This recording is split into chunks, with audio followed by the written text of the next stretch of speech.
Eu louvo a Deus por esta igreja, pelo seu pastor e esposa, e eu gostaria de parabenizá-los por algo que antigamente não precisava nem de reconhecimento, porque seria o curso natural, mas lamentavelmente hoje não é.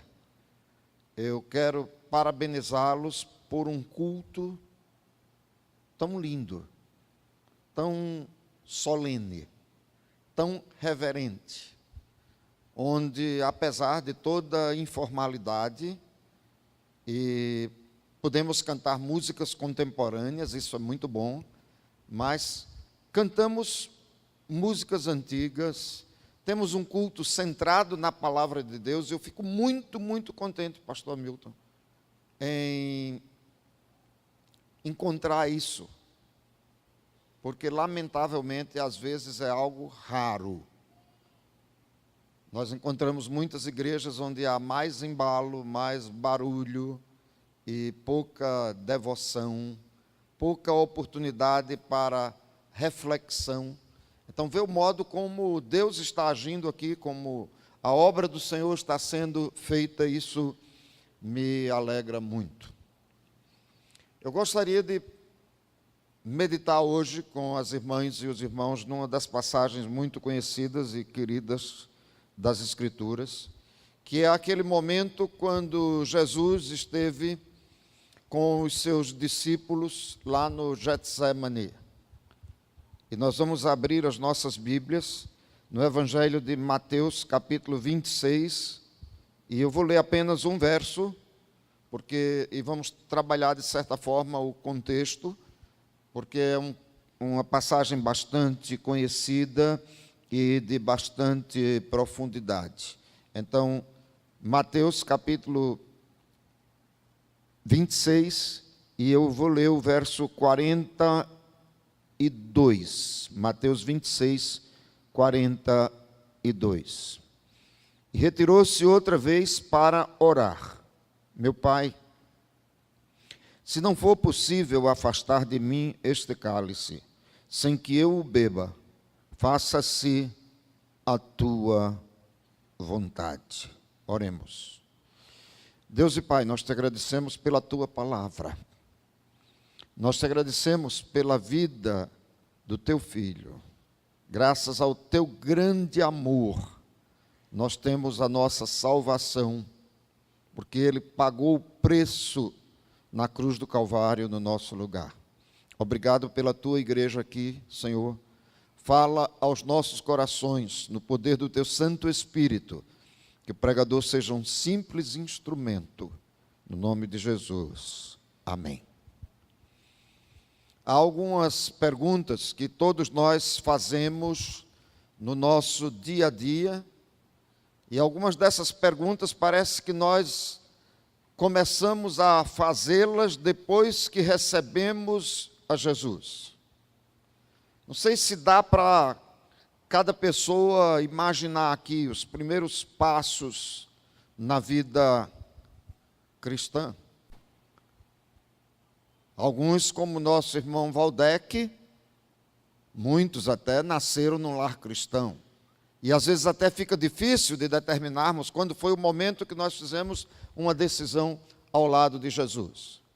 Mas chega aquele momento mesmo para os que, como ele, como eu também, fomos crianças em igreja, nós deixamos de ter uma religião de segunda mão, ou seja, a criança é crente porque o pai é crente, porque a avó é crente, porque o avô é crente, porque um tio é crente, e passamos a ter as nossas próprias convicções.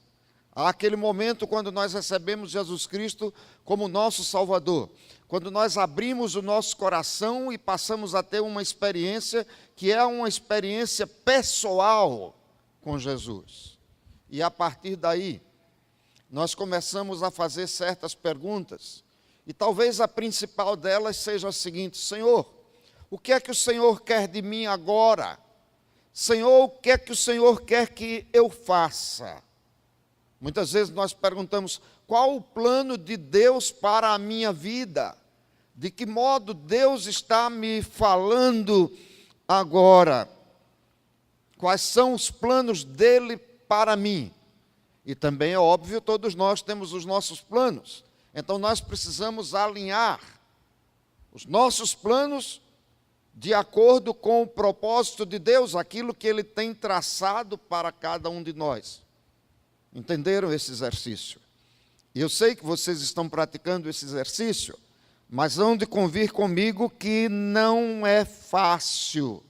Qual a distância entre a vontade de Deus e a minha vontade? Qual a distância entre a vontade de Deus e a sua vontade? Como é que nós podemos, de fato, ouvir Deus falar? Essa é a nossa luta do dia a dia e todos os dias.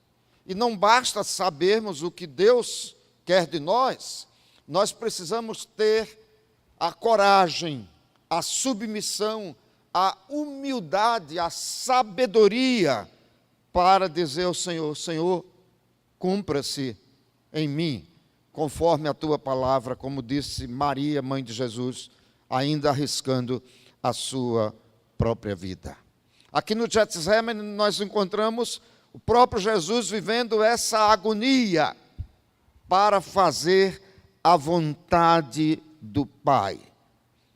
Jesus precisava estar pronto para obedecer. Quantas vezes nós oramos o Pai Nosso e, assim bem memorizado, nós dizemos: seja feita a tua vontade, assim na terra como no céu, o pão nosso cada dia, Perdoa as nossas dívidas, mas seja feita a tua vontade. E quando nós dizemos, ou quando nós oramos, seja feita a tua vontade, nós estamos dizendo: a minha vontade vai ser esmagada, a minha vontade vai ser esquecida, para que o teu plano prevaleça na minha vida. E isso não é fácil. Jesus enfrentou a mais terrível agonia, chegou a ponto de morrer de agonia, digamos assim, para fazer a vontade de Deus, ali no Getsemane, em comunhão, na solidão e em oração. Jesus decidiu fazer a vontade do Pai. E é exatamente esse o desafio: em comunhão, na solidão e em oração, nós devemos nos dispor a fazer a vontade de Deus. A comunhão pode nos ajudar na percepção da vontade de Deus. Todos nós sabemos que Jesus viveu em comunhão. Ele viveu entre as multidões, ele falou a muitas pessoas, ele escolheu, antes disso, um grupo de 12 homens para estarem com ele. E ele conviveu de um modo particular com aqueles homens, de um modo especial. Então Jesus era alguém que conhecia a comunhão. Nós vivemos aqui uma vida de comunhão. Os irmãos vivem numa comunhão em Cristo chamada Igreja Batista do Calhau, né? Então, isso é uma bênção. Eu sei que vocês têm prazer em se encontrar uns com os outros. Vocês têm prazer em mandar um WhatsApp. Vocês têm prazer em conversar pelo telefone. Vocês têm prazer em estar aqui. Vocês têm prazer em se reunir nos diferentes grupos. E eu me lembro, desde a minha meninice, adolescência, juventude, já faz tanto tempo que eu estou esquecendo, né? E também naquele tempo não existia WhatsApp, não existiam e-mails, não existia celular, não existiam essas coisas, mas existia a comunhão. E é exatamente isso que vocês estão vivendo aqui. Mas é muito bom nós sabermos que a comunhão pode muitas vezes nos ajudar na percepção da vontade de Deus, mas nós não temos o poder de decidir uns pelos outros. Já pensaram nisso? As suas decisões são suas decisões. A palavra de Deus diz que cada um de nós haverá de prestar contas a Deus. Então, nós estamos em comunhão, nós estamos vivendo essa vida de comunhão na igreja, mas a prestação de contas é de cada um. Isso é muito importante. Eu me lembro quando eu era adolescente para a juventude, não? Eu fui um garoto muito ativo lá na primeira igreja batista em Maceió. E vários irmãos da igreja sentiram a minha chamada antes de mim, e eu ficava muito valente. Eu ficava realmente furioso quando alguém chegava e dizia assim: olha, esse menino vai para o seminário. Por que você está dizendo isso? Não, está muito claro isso. E eu dizia: não vou para o seminário não. Não, mas você vai ver que Deus está lhe chamando. Se Deus falou para você, Ele quer chamar você, não é a mim não. Até o dia que eu senti que Deus estava chamando, quer dizer, algo especial, algo particular. Então, a comunhão é importante, mas não é tudo. Já pensaram nisso aí? Quantos irmãos ajudam, quantos nós podemos nos ajudar uns aos outros, mas há um limite até onde nós podemos ir. Então, quando alguém chega para mim e diz: Deus falou que vai acontecer isso e isso com você, eu digo: muito bem, eu vou esperar Deus me falar. Porque os planos de Deus para mim são revelados a mim mesmo, e são revelados pela palavra do Senhor. Então, toda revelação vem de acordo com aquilo que está escrito na palavra do Senhor. No Getsemane, Jesus aproveitou a comunhão com os seus apóstolos. Ele buscava compreender a vontade do Pai. Meu Pai, se é possível afastar de mim esse cálice de sofrimento, afasta de mim. Porém, não seja feito o que eu quero, mas aquilo que tu queres. E é interessante observarmos, no desenrolar dessa história tão conhecida, que Jesus foi se isolando gradualmente. Ele deixou a multidão, ficou com os apóstolos, depois deixou os apóstolos, os 12, saiu só com 3 deles. A comunhão é importante, mas não é nesse grupo grande que nós tomamos as nossas grandes decisões. Nós precisamos também, apesar de todas as bênçãos da comunhão, nós precisamos saber viver em solidão. A solidão é muito importante para todos nós. E a solidão, tão temida também por todos nós, ela se torna uma bênção. Ela pode ser uma bênção na constatação da vontade de Deus. Observem que Jesus deixa a multidão, sai com os apóstolos, deixa aquele grupo, sai com 3 deles, e depois Jesus se isola e fica completamente sozinho. E ali sozinho, diante do Pai, ele abre o seu coração. Mas nós temos medo da solidão. Quem não tem medo da solidão? Todos nós reclamamos a solidão. E a solidão é negativa muitas vezes, quando, precisando decidir, nós insistimos em dormir. Foi o caso de Jonas, não é?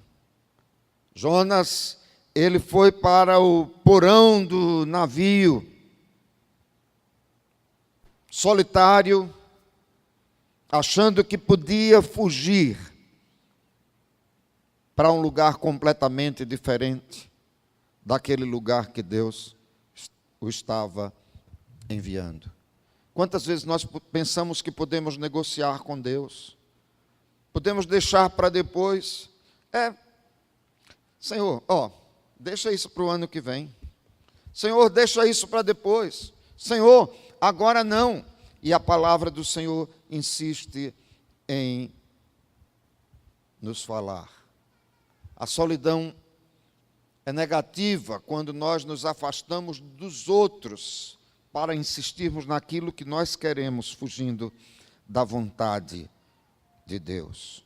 Mas a solidão é positiva quando nós a buscamos para poder encontrar aquilo que Deus tem para nós, para podermos nos achar a sós com Deus.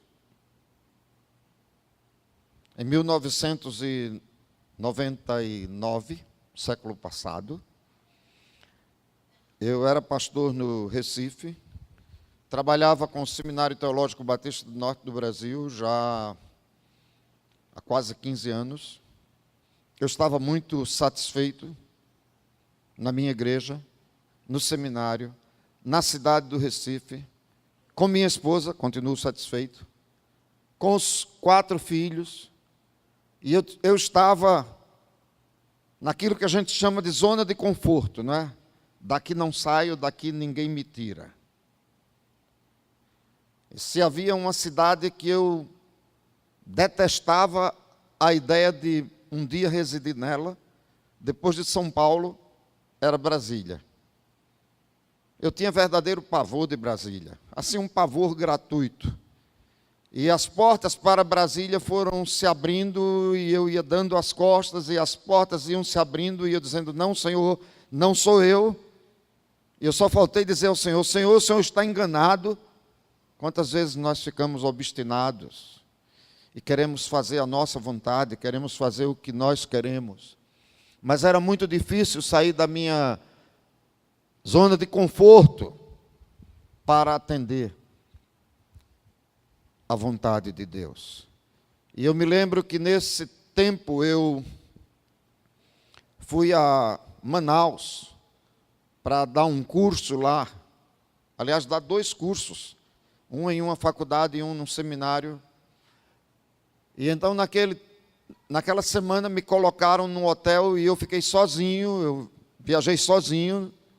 Então eu fiquei sozinho naquele quarto de hotel e eu aproveitei o tempo ali, toda a minha solidão para chorar, toda a minha solidão para dizer, Senhor, isso é demais, o que o Senhor está me pedindo é demais. Eu não quero me mudar para Brasília. E havia um detalhe bem difícil. Aliás, 2 detalhes bem difíceis. Um é que, enquanto a administração, os batistas, queriam que eu fosse para dirigir a faculdade lá, os alunos queriam ter alguém de Brasília, então eu recebia aí um monte de e-mails dizendo, não venha, o senhor não é bem-vindo, não venha, nós não lhe queremos, não venha, o senhor não tem o que fazer aqui, não venha, nós temos gente capacitada aqui em Brasília, mais capacitada do que o senhor. Boas-vindas muito interessante, não é? Boas-vindas bem animadoras. E Deus dizendo, é para ir.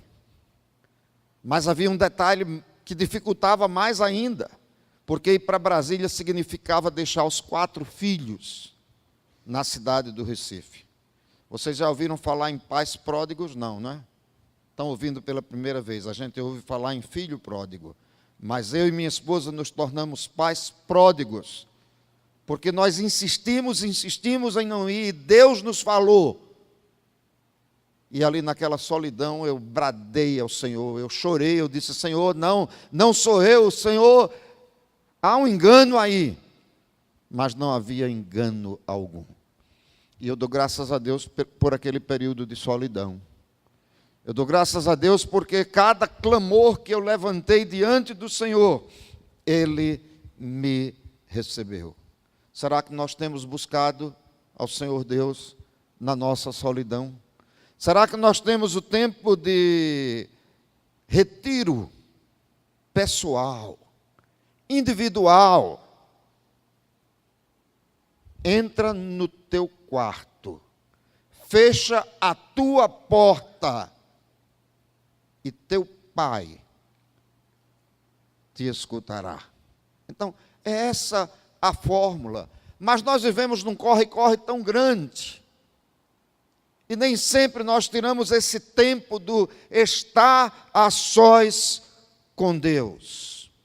A oração é decisiva na aceitação da vontade de Deus. Jesus começa com a multidão, depois fica com os 11, depois sai, se afasta com somente 3, depois se afasta e fica sozinho, e enquanto insiste em orar, mesmo os 3 íntimos, mais íntimos do Senhor, eles insistem em cochilar.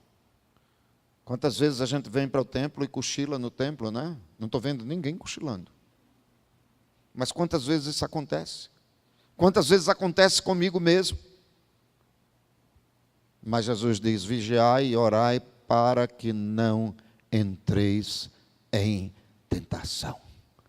E é interessante nós observarmos que não foi na multidão, nem no grupo menor, nem no grupo mais selecionado ainda, que Jesus chegou a decidir. Ele passou por essa fase toda de agonia, mas ele busca ao Senhor, busca o Pai em oração. E aí ele encontra a boa, perfeita e agradável vontade do Pai. Aquilo que Deus tem para nós, nós precisamos somente, e eu sei que isso não é fácil, mas o que nós precisamos realmente é constatar o que Deus quer de nós. Porque o plano dele, por mais que nos tire da zona de conforto, vai ser sempre o melhor. Nós oramos muito, eu e Esté, até chegarmos à decisão de ir para Brasília, não foi fácil.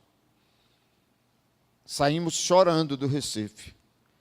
Depois que demos a resposta que iríamos, porque Deus havia nos cercado de todos os lados. Várias vezes eu acordei e eu dizia assim: eu tive um pesadelo. Todos nós sabemos o que é um pesadelo, né? Eu acordava assim, suado, aquela agonia. E eu assentava na cama e vinha aquele pensamento: eu tive um pesadelo que eu estava indo para Brasília. E na mesma hora, parece que eu recobrava os sentidos. Não é pesadelo. Eu já dei a resposta. E aí eu saía do quarto e ia para o banheiro chorar, porque eu não queria deixar os meus filhos. 17 anos já passaram que isso aconteceu. E quando nós olhamos para trás, a única coisa que nós podemos dizer com toda a sinceridade do coração é que Deus maravilhoso. Deus que tem planos insondáveis, incomparáveis para nós. Foi melhor para nós. A vontade de Deus, eu não vou dizer cumpriu-se, está se cumprindo. Foi melhor para os nossos filhos. Deus só quer nos abençoar. Quanto maior o desafio, tanto maior a bênção que Ele tem para nós. Há um velho hino que diz assim: temos lutas e pesares, e na vida, me ajudem aí, tentação, só porque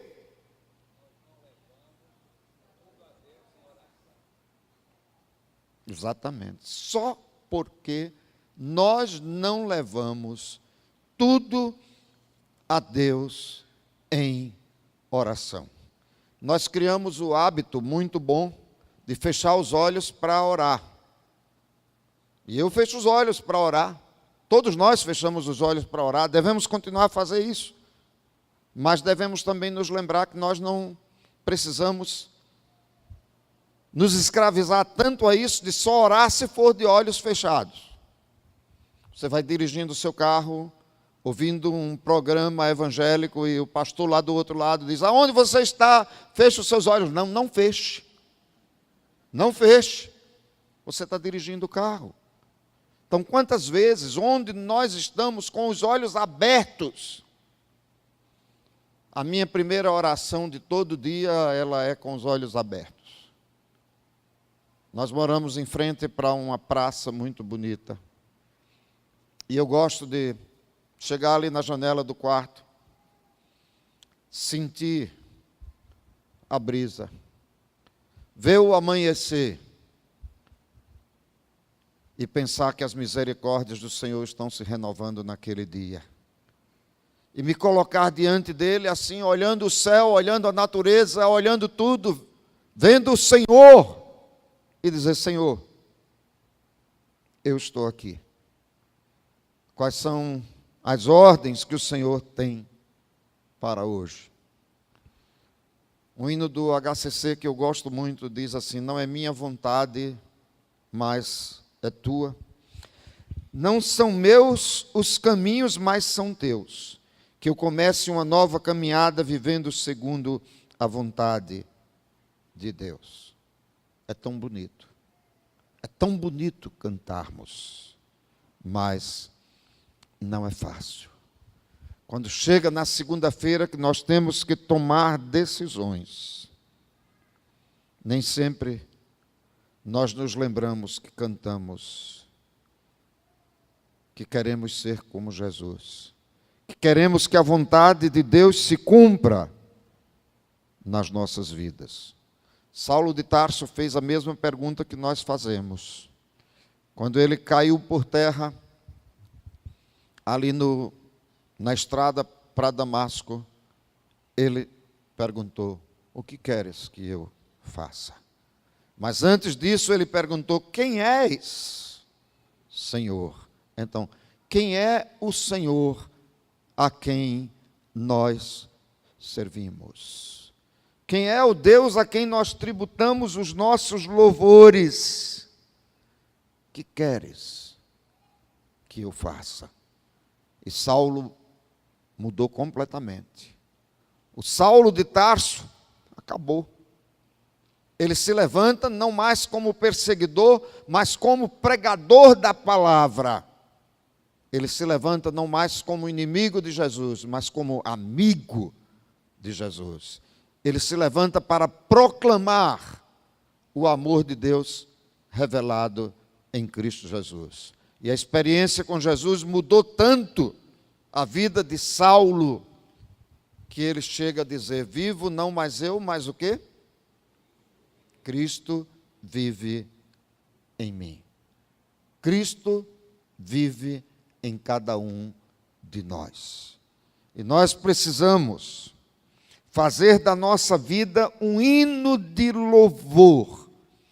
Nós precisamos estar dispostos a obedecer à vontade de Deus, a fazer aquilo que Deus quer que nós façamos. Qual o plano de Deus para a minha vida? Qual a diferença entre o que Deus quer e os nossos planos? Qual a distância entre a vontade de Deus e a minha vontade? Nós precisamos aprender com Jesus. E nós precisamos viver aquilo que nós cantamos. Cristo, bom mestre, eis meu querer, tua vontade sempre fazer. Curve sua fronte em oração. Ó Deus e Pai, muito obrigado pela tua palavra. Muito obrigado pelo teu Filho, que se dispôs a ser obediente até a morte e morte de cruz. Ó Pai, ajuda-nos a vivermos para o louvor da tua glória. Ajuda-nos a seguir os passos de Jesus Cristo, nosso Senhor. Amém.